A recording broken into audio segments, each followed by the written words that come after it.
que me quiere una vez, repite los cielos otra vez. Y que me quiere una vez, ay dímelo mamá, dilo así.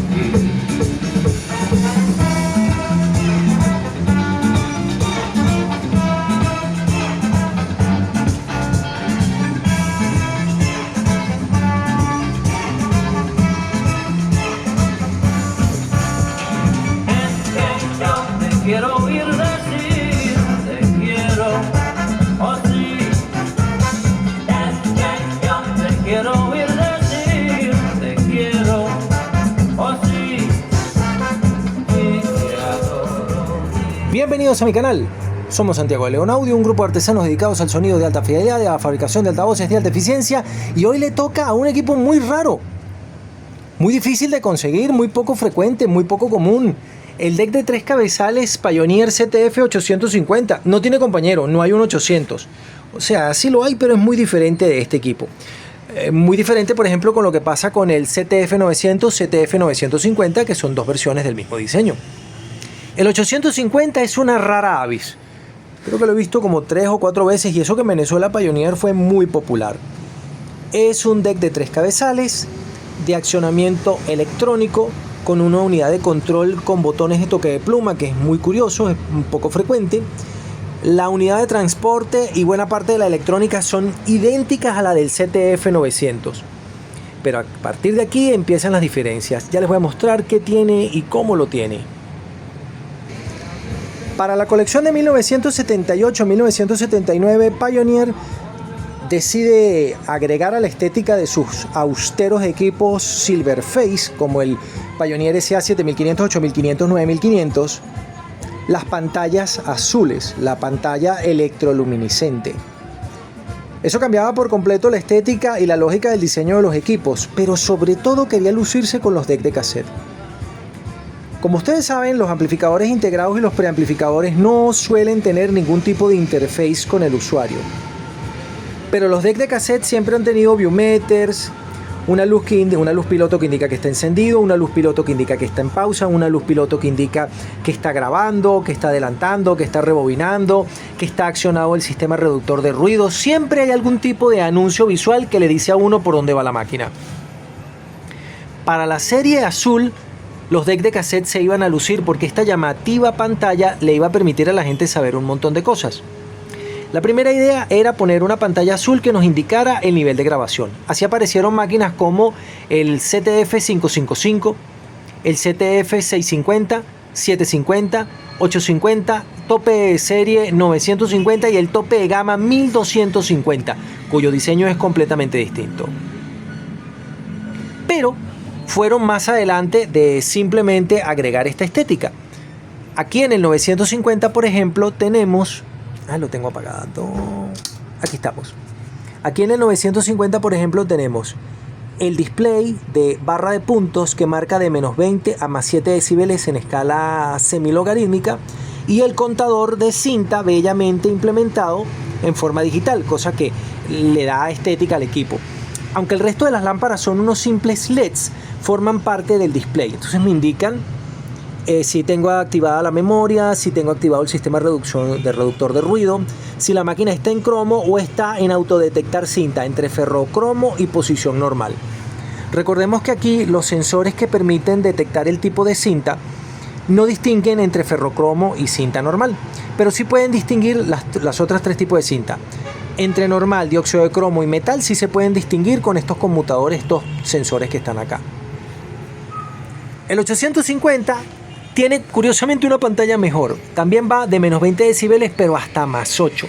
Esta máquina en particular puede grabar hasta más 10 decibeles en cinta dióxido de cromo, cosa que está muy bien. El 850 adicionalmente puede grabar metal, por eso trae un display mejor. Miren, el CTF 900 no puede ni grabar ni reproducir metal. Sí puede reproducirlo, pero no puede grabarlo.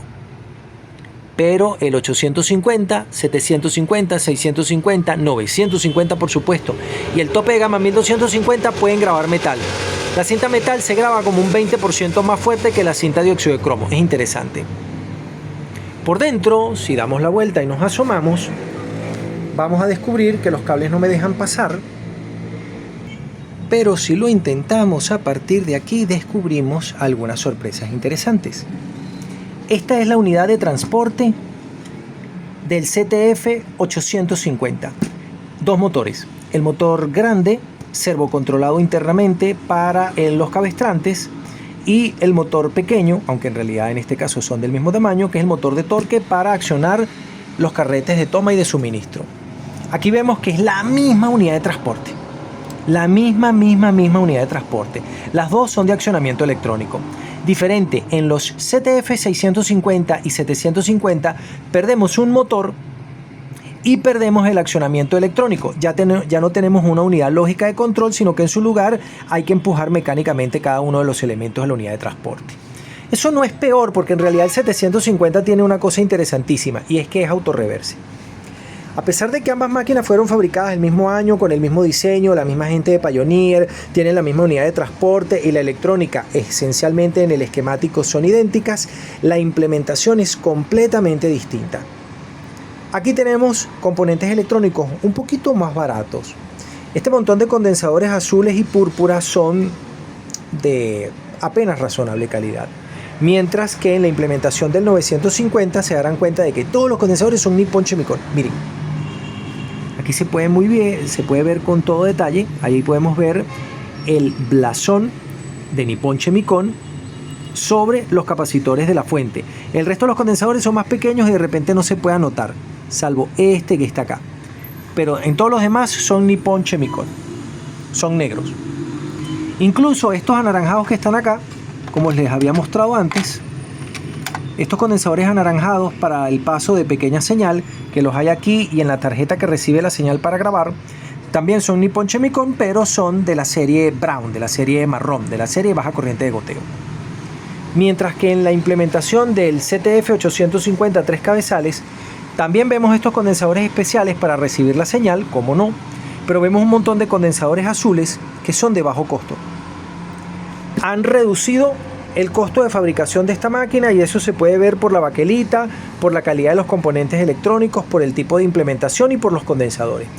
Eso permitía que estos dos equipos, que esencialmente son la misma máquina, tuvieran precios completamente diferentes. No sé, esto costaría la mitad o 2/3 partes de lo que costaba el 950. El 900 y 950 son impresionantes por la altura, es un equipo grande, mientras que este equipo, el 850 y el 800, son equipos más bajos, al igual que el 750, que lo que tiene de bueno es que es autorreverse. Estamos buscando uno para podérselos mostrar. Mismo display, misma implementación. De hecho, hay cosas que me gustan más en este equipo. Me parece más lógico, por ejemplo, que hayan puesto el disipador de calor de la fuente de alimentación a un lado, evitando que los condensadores estuvieran recibiendo ese intenso calor. Mientras que aquí hay un error de diseño. A ver cómo se los enfoco para que lo puedan ver. Acá está. Miren dónde está el disipador de calor abajo, y arriba están los capacitores. El de 1000 microfarad por 50 voltios es para filtrar la fuente de la unidad de amplificación, que son 24 voltios estabilizados.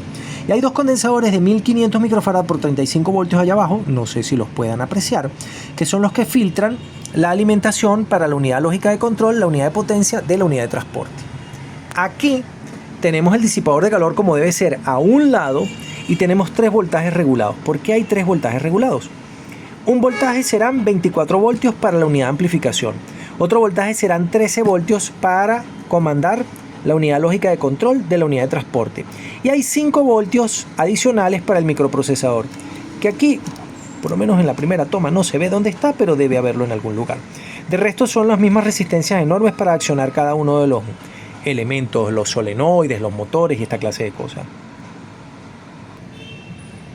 Si ustedes tienen un deck de cassette y no tienen técnicos cerca, estos videos no están dedicados a los técnicos saben perfectamente qué es lo que tienen que hacer. Pero si usted es un usuario, un entusiasta hi-fi, y tiene un equipo como este, que lo acaba de comprar o lo tenía y estaba abandonado o dejó de funcionar por alguna razón, su trabajo consiste en verificar que la máquina esté mínimamente recuperable. Yo no le recomiendo a ningún entusiasta que intente reparar por su propia cuenta un deck de cassette, porque es un equipo tremendamente complejo y sofisticado. Pero para empezar por alguna parte tienen que verificar al encender el equipo que estén presentes todos los voltajes de alimentación. Esta máquina es compleja porque tiene los 13 voltios que alimentan a la unidad de transporte, los 5 voltios que alimentan al microprocesador y los 24 voltios que alimentan a la unidad de amplificación de audio. Aquí, por ejemplo, podemos ver dos puentes rectificadores. Esto que está acá es un puente de 2 diodos, seguramente para la fuente de 12 voltios de la unidad de potencia, y este puente rectificador que está acá de 4 diodos montado en un pequeño disipador de calor, cosa que me parece muy bueno, muy elegante, muy bien implementado, para la unidad de 24 voltios para la unidad de grabación, o al revés, no importa, no sé cómo está hecho, no importa. Y tenemos los 3 estabilizadores de voltaje. Del lado antes de estabilizar, en el condensador de 50 voltios deberíamos conseguir unos 33-35 voltios sin estabilizar, insisto, y donde está el condensador de 35 voltios lo que tenemos que conseguir son unos 18 o 20 voltios. No son 35, ni 30 ni 32, es bastante menos. Y del otro lado debemos conseguir los voltajes estabilizados. Si no tenemos esos voltajes, esa es la primera falla para intentar reparar. La segunda cosa que nos va a pasar es que si tenemos los voltajes, al accionar los motores debemos medir en paralelo con ellos con un multímetro digital preferiblemente, que estén los voltajes presentes. Entonces, si tengo los por lo menos 12.5 voltios sobre este motor cuando yo le pido que adelante o que devuelva, entonces el motor debería dar vueltas. Si tengo el voltaje y el motor gira, chévere. Si tengo el voltaje y el motor no gira, el motor está malo. Si tengo que cuando trato de hacer girar el motor se me cae el voltaje, entonces es la fuente la que tiene un problema porque no puede levantar corriente. El motor puede estar bueno y la fuente es la que está mala. Recuerden que no es lo mismo sostener los voltajes de la fuente de alimentación sin carga, que pueden estar bien, estar correctos, a tratar de levantar los voltajes con carga. Es decir, cuando yo le doy corriente a los solenoides para que hagan sus acciones mecánicas, o trato de prender motores. Son dos cosas distintas. Si la parte eléctrica está mínimamente bien, entonces toca cambiar correas. Aunque estén buenas, cámbienlas todas. En el caso de esta máquina hay un par de correas que no parecen importantes, pero lo son. Que son las correas que llevan el torque desde el carrete de toma hasta el contador. Miren que yo le doy vueltas y el contador no se mueve. Pero cuando está bien, a ver si yo lo puedo enfocar aquí para que ustedes lo vean. Miren. Yo doy vueltas aquí, aunque no esté accionada ninguna orden, y el contador tiene que caminar. ¿Ok? El contador tiene que caminar. Esto tiene que estar conectado con esto. Aquí internamente se hace con una pequeña correa que va hasta el sensor de movimiento de cinta, que es esto que está acá. Que no se comunica eléctricamente, mecánicamente, sino eléctricamente a través de este cable. Si esto no funciona, la unidad lógica de control piensa que la cinta se ha varado y para el mecanismo. Ese es el auto-stop electrónico. Aquí pasa la misma cosa. Si esto no da vueltas, por aquí hay un sensor que detecta que la cinta debería estar girando y entonces le dice a la máquina que todo está bien. Pero si las correas están malas, la máquina piensa que la cinta se ha terminado y te va a estar haciendo stop todo el tiempo. Montar correas. En este capítulo o en el próximo o en algún momento de la vida vamos a ver cómo se montan correas, que es lo mismo que hicimos acá. Se los vuelvo a contar. Para cambiar correas en una máquina como esta, se quitan todos los tornillos del frontal, ya lo expliqué en el video del CTF900, se retira el frontal. En este caso vamos a retirar frontal y todas las perillas para poder lavarlas porque están en un estado simplemente asqueroso. Luego vamos a tener la unidad de transporte para sacar. La unidad de transporte está sujeta al chasis con 5 tornillos, 4 o 5 tornillos. Los quitan.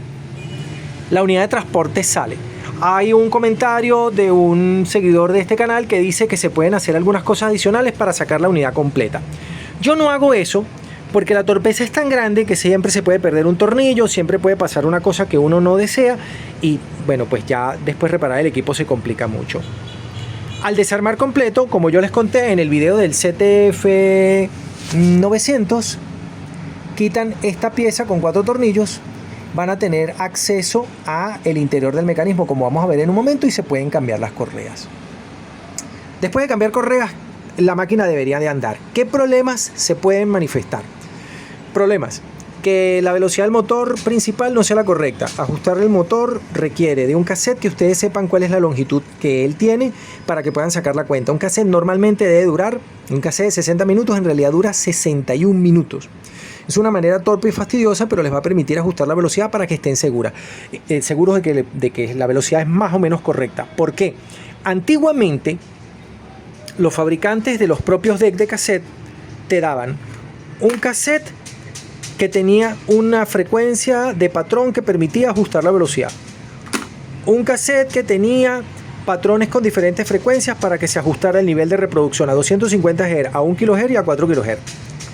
Un cassette que estaba grabado con un tono de alta frecuencia muy fino, con un ángulo azimutal calibrado a precisión en fábrica según la norma de Philips, a 90 grados perpendicular a la cinta, que era para ajustar el azimut del cabezal y hacer que la máquina estuviera en norma.